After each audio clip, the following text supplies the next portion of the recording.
नमस्कार मित्रांनो, विविध माहिती संग्रह चॅनलमध्ये आपले स्वागत आहे. आज आपण नवे राष्ट्रीय शिक्षण धोरण काय आहे याविषयी थोडक्यात माहिती पाहणार आहोत.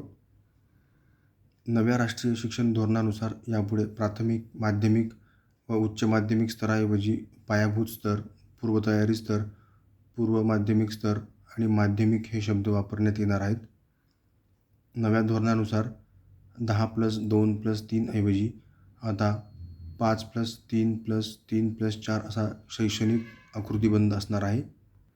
पायाभूत स्तर वय 3 ते 8 वर्ष, बालवाटिका 1, 2, 3 तसेच इयत्ता 1ली व 2री. पूर्वतयारी स्तर वय 8 ते 11 वर्ष, इयत्ता 3री, 4थी व 5वी. पूर्व माध्यमिक स्तर वय 11 ते 14 वर्ष, इयत्ता 6वी, 7वी व 8वी. माध्यमिक स्तर वय 14 ते 18, इयत्ता 9वी ते 12वी. राष्ट्रीय शिक्षण धोरणाची राज्यात यंदापासूनच अंमलबजावणी सुरू करण्याचा निर्णय घेण्यात आला असून या नव्या धोरणानुसार आता पहिलीपासूनच मराठी, इंग्रजीबरोबर हिंदी भाषाही सक्तीची करण्यात आली आहे.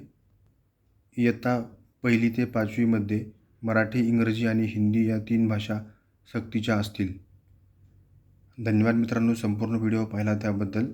व्हिडिओ आवडला असेल तर लाईक, शेअर आणि सबस्क्राईब करा.